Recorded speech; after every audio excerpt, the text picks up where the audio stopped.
In a dramatic and unexpected turn of weather, the city of Regina was battered by a powerful hailstorm on the evening of September 12th, leaving behind shattered windows, dented vehicles, and stunned residents. The storm, which formed rapidly over southern Saskatchewan, unleashed golf ball to baseball-sized hailstones, accompanied by intense lightning and wind gusts exceeding 90 kilometers per hour, marking one of the most severe late-season convective events in the region's recent history. Meteorologists at Environment and Climate Change Canada, ECCC, had been monitoring a cold front descending from northern Alberta, colliding with a lingering warm air mass over southern Saskatchewan.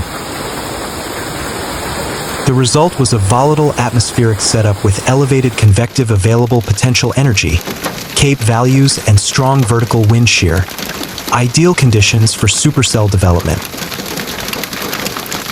"We don't usually see this kind of instability in mid-September," said Gillian Kaur, senior meteorologist at ECCC, "but the lingering heat and moisture created a perfect storm, literally."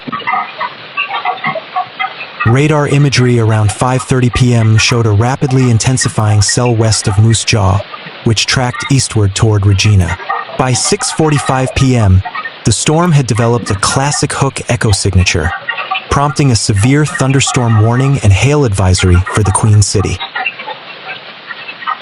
As the storm swept into Regina around 7:15 p.m., residents were caught off guard by the sheer intensity of the hail. Reports flooded social media of hailstones ranging from 2 to 4 inches in diameter, some described as ice grenades that tore through rooftops, skylights, and vehicle exteriors. In the Cathedral neighborhood, dozens of cars were left with shattered windshields and cratered hoods. In Eastview, siding was ripped from homes and gardens were flattened. The Southland Mall parking lot resembled a battlefield, with glass shards and dented metal strewn across the asphalt. Marla Jensen, a resident of Lakeview, recounted the terrifying moment the storm hit. "It sounded like someone was throwing rocks at our house. The hail was so loud we couldn't hear the emergency alerts. When we looked outside, our patio furniture was destroyed, and the skylight had caved in."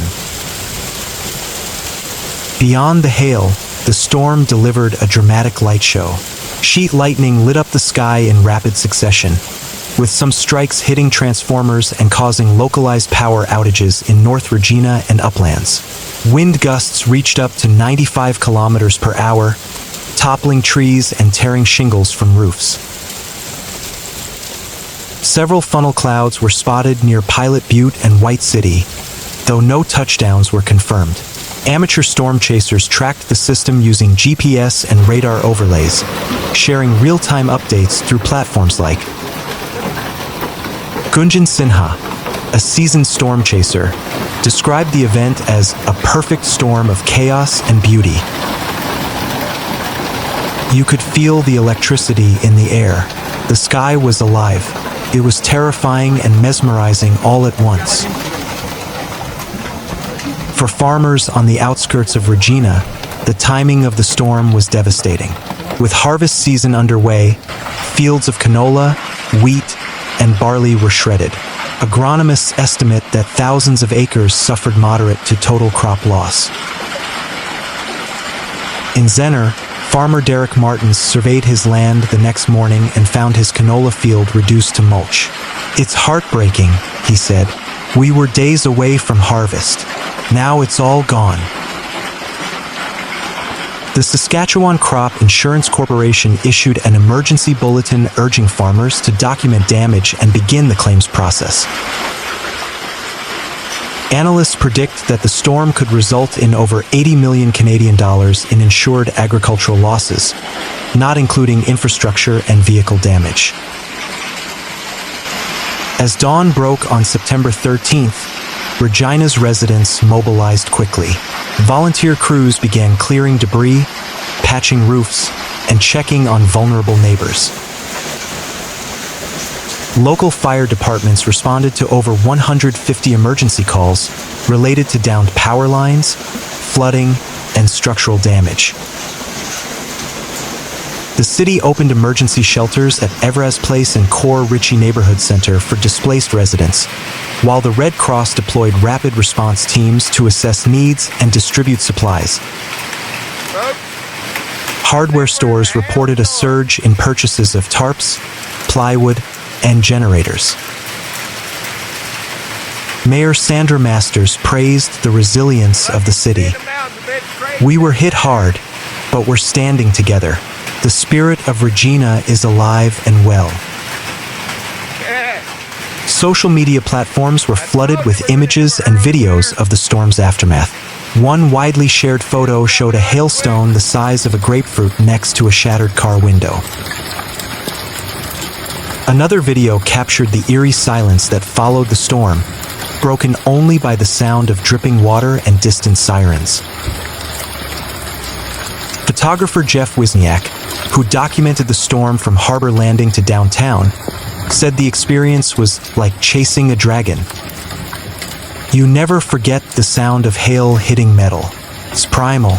It's nature reminding us who's in charge." While hailstorms are not uncommon in Saskatchewan, the intensity and timing of this event have sparked renewed discussion about climate variability. September storms of this magnitude are rare, and some experts suggest that warming trends may be altering storm season boundaries. Climate scientist Dr. Aisha Banerjee from the University of Regina emphasized the need for systemic reflection. "We're seeing more late-season convective storms, and while no single event can be blamed on climate change, the patterns are shifting. Infrastructure, agriculture, and emergency planning must adapt." As the cleanup continues, officials are reviewing emergency protocols and exploring ways to bolster resilience. Discussions are underway about storm shelter access, insurance reform, and early warning systems. For residents like Marla Jensen, the storm was a wake-up call. "You think you're prepared until you're not," she said, "but we're lucky. We have each other." Meanwhile, in a night that stunned southern Manitoba, the city of Steinbach was overwhelmed by a torrential downpour on September 12th, triggering widespread flooding that submerged streets, homes, and public buildings. Sidewalk is gone. With 135 millimeters of rain falling in less than 6 hours, more than 2 months' worth of precipitation, the city found itself battling rising waters, overwhelmed infrastructure, and emotional aftershocks. Environment and Climate Change Canada, ECCC, confirmed that the flooding was caused by a rare late summer weather system, a line of training thunderstorms, storms that repeatedly pass over the same area, formed just south of Winnipeg late Thursday night, creating a narrow corridor of extreme rainfall across southeastern Manitoba. "It was pouring like you can't believe," said Steinbach councillor Bill Hebert, who received a call at 3 a.m. from a resident reporting 3 feet of water in their basement. Meteorologist Chris Stammers explained that the storm was fueled by an unusually humid air mass for September. Temperatures rose to 18 degrees Celsius at 11 p.m., just as the downpour began, creating conditions more typical of July than early fall. By midnight, Steinbach streets had transformed into rivers. Vehicles were stranded at intersections like Mackenzie Avenue and Brant Street, where water levels reached car door handles. The city's gravity sewer system, though fully operational, was pushed to its limits as open drainage channels, creeks, and ditches spilled over their banks. The T.G. Smith Arena, a central hub for youth hockey, was flooded with 4 to 5 inches of water across its dressing rooms, lobby, and ice surface. The rink was forced to close for up to 2 weeks, canceling development camps and disrupting schedules for hundreds of families.